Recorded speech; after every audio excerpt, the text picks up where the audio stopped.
নমস্কাৰ নলেজ হাউচৰ আন এটি গুৰুত্বপূৰ্ণ ভিডিঅ'ত আপোনালোক সকলোকে স্বাগতম জনালোঁ। আজি লৈ আহিছোঁ ৰাষ্ট্ৰসংঘৰ ওপৰত 10টা অতি প্ৰয়োজনীয় MCQ। তেন্তে ব'লক ভিডিঅ'টো আৰম্ভ কৰোঁ। প্ৰথম প্ৰশ্ন, ৰাষ্ট্ৰসংঘ গঠন কেতিয়া হৈছিল? ইয়াৰ অপশ্যন আছে 1944 চন, 1945 চন, 1946 চন আৰু 1947 চন। ইয়াৰ শুদ্ধ উত্তৰটো হ'ব 1945 চন। ৰাষ্ট্ৰসংঘ 1945 চনত গঠন হৈছিল। নেক্সট প্ৰশ্ন, তলৰ কোনখন ৰাষ্ট্ৰসংঘৰ স্থায়ী সদস্য ৰাষ্ট্ৰ নহয়? ইয়াৰ অপশ্যন আছে ব্ৰিটেইন, ফ্ৰান্স, জাৰ্মানী আৰু চীন। ইয়াৰ শুদ্ধ উত্তৰটো হ'ব জাৰ্মানী। জাৰ্মানী ৰাষ্ট্ৰসংঘৰ স্থায়ী সদস্য ৰাষ্ট্ৰ নহয়। নেক্সট প্ৰশ্ন, ৰাষ্ট্ৰসংঘৰ প্ৰধান অংগ কেইটা? অপশ্যন আছে 5টা, 6টা, 7টা আৰু 8টা। ইয়াৰ শুদ্ধ উত্তৰটো হ'ব 6টা। ৰাষ্ট্ৰসংঘৰ প্ৰধান অংগ হ'ল 6টা। তেন্তে ব'লক নেক্সট প্ৰশ্নলৈ যাওঁ। নেক্সট প্ৰশ্ন আছে, কোনটো দিন ৰাষ্ট্ৰসংঘৰ দিৱস হিচাপে পালন কৰা হয়? অপশ্যন আছে 24 অক্টোবৰ, 25 অক্টোবৰ, 26 অক্টোবৰ আৰু 27 অক্টোবৰ। ইয়াৰ শুদ্ধ উত্তৰটো হ'ব 24 অক্টোবৰ। 24 অক্টোবৰ তাৰিখটো ৰাষ্ট্ৰসংঘৰ দিৱস হিচাপে পালন কৰি অহা হৈছে।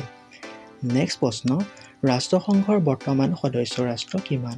অপশ্যন আছে 192খন, 193খন, 194খন আৰু 195খন। ইয়াৰ শুদ্ধ উত্তৰটো হ'ব 193খন। ৰাষ্ট্ৰসংঘৰ বৰ্তমান সদস্য ৰাষ্ট্ৰ হ'ল 193খন। নেক্সট প্ৰশ্ন, নিৰাপত্তা পৰিষদৰ অস্থায়ী সদস্য ৰাষ্ট্ৰৰ সংখ্যা কিমান? ইয়াৰ অপশ্যন আছে 5খন, 6খন, 10খন আৰু 11খন।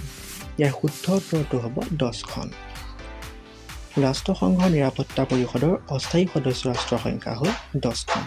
নেক্সট প্ৰশ্ন, ৰাষ্ট্ৰসংঘৰ প্ৰথম সচিব প্ৰধানজন কোন? ইয়াৰ অপশ্যন আছে ট্ৰাইভ আলভানলি, বেন কি মুন, ইউথান আৰু অমৰ্ত্য সেন।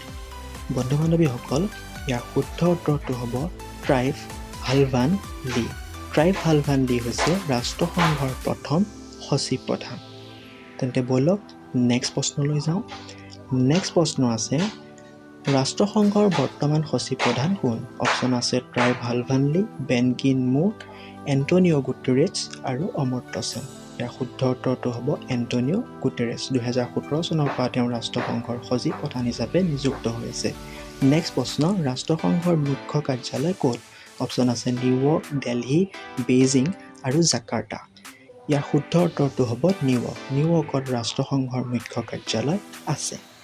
নেক্সট প্ৰশ্ন, UNEPৰ সম্পূৰ্ণ নাম কি? ইয়াৰ অপশ্যনসমূহ আছে United nation environment Programme, United Nation Educational Programme, United Nation Economic Programme আৰু ডি অপশ্যনটো আছে ইউনাইটেড নেশ্যন এনভাইৰনমেণ্টেল প্ৰজেক্ট। বন্ধু বান্ধৱীসকল, UNEPৰ সম্পূৰ্ণ শুদ্ধ উত্তৰটো হ'ব অপশ্যন A, অৰ্থাৎ united nation environment programme. Next প্ৰশ্নলৈ যাওঁ।